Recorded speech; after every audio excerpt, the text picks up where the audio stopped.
Hello, I am Lisa Hennessy, and this is episode 47 of Knit, Pray, Crochet. I had some knitting ones this week, so I'm super happy. I finished up the hair scrunchies I was working on.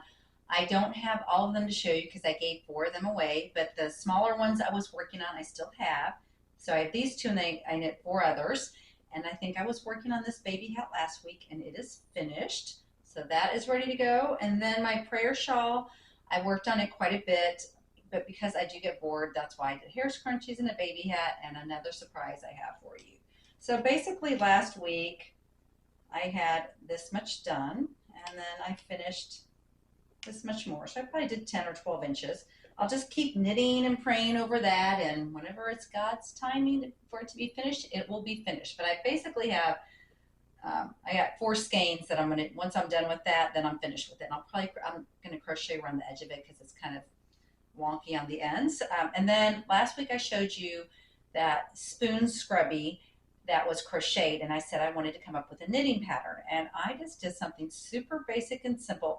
When I first started out, I used size 8 needles and I doubled the yarn, and it was too thick because it worked great, but then it didn't dry. And I used these little spatulas that I found at Dazo, but they were $1.50, and I used, this was a scrubby yarn left that I had from Hobby Lobby, but they were $1.50, like I said. And the thing with Dazo is I need a lot, and you can't always get 10 or 12 of one thing. You might get 5 or 6, and so I wanted just to have it all, and I have to worry about finding them. So I went on Amazon, I measured the size of them, and I found a set of 8 right here. I think it was an 8.3-inch rubber spatula is what I put in the search, and they were $7.99. They were on sale. So I'll put a link to these because I bought 2 sets. First, I just bought 1 set because I didn't know if I was going to like them or not. But of course, I'm going to get my most bang for my buck. So 99 cents a piece, great deal. And what I do, basically, I use a size 5. I don't have straight needles. I only have double points or circular in a size 5 because I don't typically go that small. So I use my double points, and then these are point protectors. I don't know if you can see them. They say Faith. And I got these from Merchant's Pearl, small business. She's on Etsy, but I follow her on Instagram. So I was super excited to get these, I think last week or the week before. So now they look like regular needles, don't they, with my point protector. So I cast on 10 stitches. And I knit this until it's 4.5 or 5 inches. It depends on if you knit tight or loose. I'm a tight knitter, so this is probably closer to 5 inches. But you just kind of play around with it. What you're gonna do, you're gonna knit it, and you just take it and okay, that's long enough, and I think that was 4.5 or 5 inches. So then it's long enough, you bind off. And I just made sure I had long enough on each ends so I could sew up. So on this one, it was too much, so I actually used a little hair clip to keep it out of my way, because otherwise, guess what I'm going to do? I'm going to knit with that long tail, and I don't want to do that.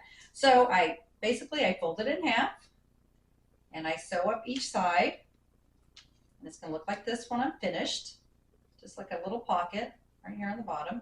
And what I do, because it was so long, and I want to be able to have enough, well, I have enough to sew up the bottom, but I just kind of put it through here.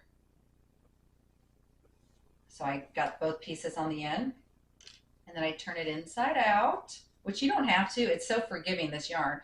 But I like the way it looks. I think it looks a little bit nicer, more finished. So I turn it inside out. I slip it on my spatula, just like this. And then I'm just going to sew up the bottom.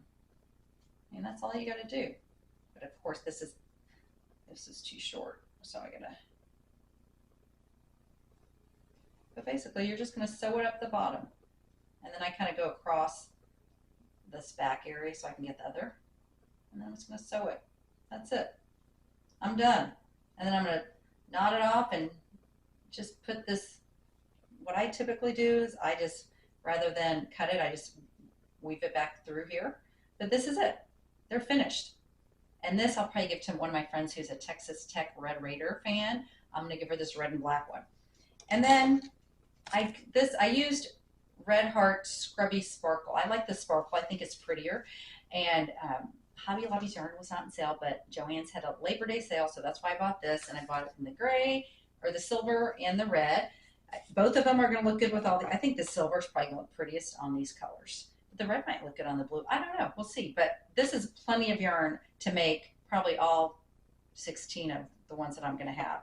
And then the other thing, I'm not sure if I'm on the fence because I have to crochet it, and I'm not big on crocheting, but when I got that kitchen scrubby sponge, someone gave me this and they crocheted around the edge. I would like it more, I think I'd like it better in a circle and make it a, because it is a jar opener. But I bought this black one and I've got some gray to go with my silver. It would go nice with my silver scrubby, you know, if I did the gray and black. I don't know yet if I'm going to do that. First thing I'm going to do is make all of these. And I'm actually going to be traveling, so I probably won't be posting on Monday because I'm not going to be, I'll be getting home on Monday. But this is a great thing. I can just make a bunch of these while I'm traveling. Just make them 4 and 5 inches, and then when I get home, I can sew them on all of my spatulas. So maybe by the time next time I'm taping, I'll have these done. And I don't know if I'm going to do a video on how to do these, a little tutorial, but it's so easy. Basically, I'm knitting a little bitty rectangle. That's it. So I'm going to put the directions in the show notes how many I cast on, and I'm going to try to make a PDF. So if you wanted to print it, but it's super simple, and I just love it. I think it's going to be a great gift to give to people. They're going to like this because this is just good and I like the rubber, like I said, more than the wooden because I just stick it in my dishwasher, and I just feel like I get arthritis in my hands, and it's easier to grip the rubber than the slick wooden spoon. And it's hard. I couldn't find those smaller wooden spoons either, so that's why I went with the spatula. So those are all my knitting ones. I think I did good this week, and the next time you see me, it'll probably be a couple weeks. I guarantee you I'm going to have all these done. I like these fun colors too. The gray was kind of boring, so you know what? Everything worked out. And Amazon, to be able to get those, and that's something you can watch too. They were $7.99. They may even go down to $5.99. I don't know, but I don't care right now because I want to get them done and finished so I can work on my other knitting in between, you know, my projects. But now I'd like to read my devotion from knitprayshare.com, and it is called Practicing Humility. And the scripture is 1 Peter 5:6. Humble yourselves, therefore, under God's mighty hand, that he may lift you up in due time. Humility is countercultural. We live in a world that is all about me. Focusing on ourself is what is encouraged. Our society focuses on self-reliance, self-help, and being self-made. Being consumed with self is the message that is being sent to us through, you know, social media, whatever, TV, and our culture tells us, look inward, not upward. We are told to look within ourselves to unleash the hidden powers. It's all about self-love, and selfishness seems to be celebrated. Hope lies in God, not ourselves.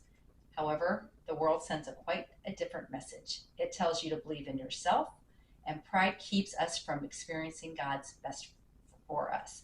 And we aren't going to make the best decision when pride rules our hearts. Humility recognizes we are created by God and accountable to him, not the world.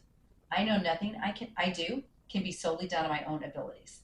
However, this is where many of us, at least this is where I struggle. There have been a lot of situations in my life when things don't seem to be happening when I think they should be happening. I take things in my own hands, and then it never ends out like I had envisioned. I just think, you know, I'll pray, okay, God, you know, if it's your will, let this happen, knowing that that's going to happen. And so that's taking things in my own hands, because sometimes you know what's right, the right thing to do, and you're going to try to make what you want to happen be what happened. And that's where I struggle, because I want things to happen quicker than God's perfect timing. Had I remained obedient to that nudge that told me to be still and trust that God is in control, I wouldn't have experienced the consequences of not listening to the Holy Spirit. My help only delays God's work. If I am truly seeking God for direction, he will give it to me, and it will all fall in place. I don't have to try to make it happen. He does not need my guidance. It takes stepping out in faith, believing God's plans will always prevail. That's what it takes. God gives grace, faith, and wisdom and understanding when we are humble. Pride says, I don't need Jesus, but the reality is none of us are enough without Jesus. We all need him. We need him living in us and through us. Having a spirit of humility not only pleases God, but is representative of who Christ is. He humbled himself to his Father, just as we are to do each day. I'd like to end with my prayer now. Father God, forgive me when I look inward and not upward, doing things my way and not your way. Thank you for giving me the perfect example of humility in your Son Jesus. I praise you for giving me the Holy Spirit to convict me of any prideful thoughts or actions. I lift those up to you who are weary of waiting for answered prayers and are tempted to take matters into their own hands. I ask for you to give them strength to resist the lies of the enemy. You do hear their prayers. Your word tells us in 1 Peter 5:6, when we humble ourselves under the mighty hand, you will lift us up in due time. I pray these things in the name of Jesus Christ. Amen. Thank you again for joining me for episode 47 of Knit, Pray, Crochet. If you like this video, make sure you give me a thumbs up. If you have any other ideas for this or where to buy these spatulas that might be cheaper on Amazon, I doubt it, because I got these in 2 days. So that was really nice. And and if you want to use a different size, all you have to do is just measure across and measure up, and then it kind of gives you an idea how many you need to cast on. But I'm just kind of giving you a guideline on how to make these if you want to make them. I just think they're great, easy Christmas gifts that your friends will love. And if I'm going to do this, I don't know, because if anyone has patterns how to crochet around something like this, something easy, because I can basically single crochet. I could probably do a double crochet. I can't tell how that is in there. I'm not sure. My friend Patty who crochets, all I do is ask her, and she'll whip one up in 5 seconds. And that's the other thing. Crochet takes me longer, so that may be another reason I don't make these. I don't know. We'll see. Whatever I feel like doing, I don't know, from one day to the next. But just keep knitting, praying, crocheting, and sharing the love of Jesus through your hands and your heart. And tag me on social media if you are praying over gifts and giving them away. I'd love to see what you're making. It gives me ideas. When people email me and share with me their ministries and what they're knitting, it encourages me and it gives me ideas to share with my group as well. God bless you and have a great week.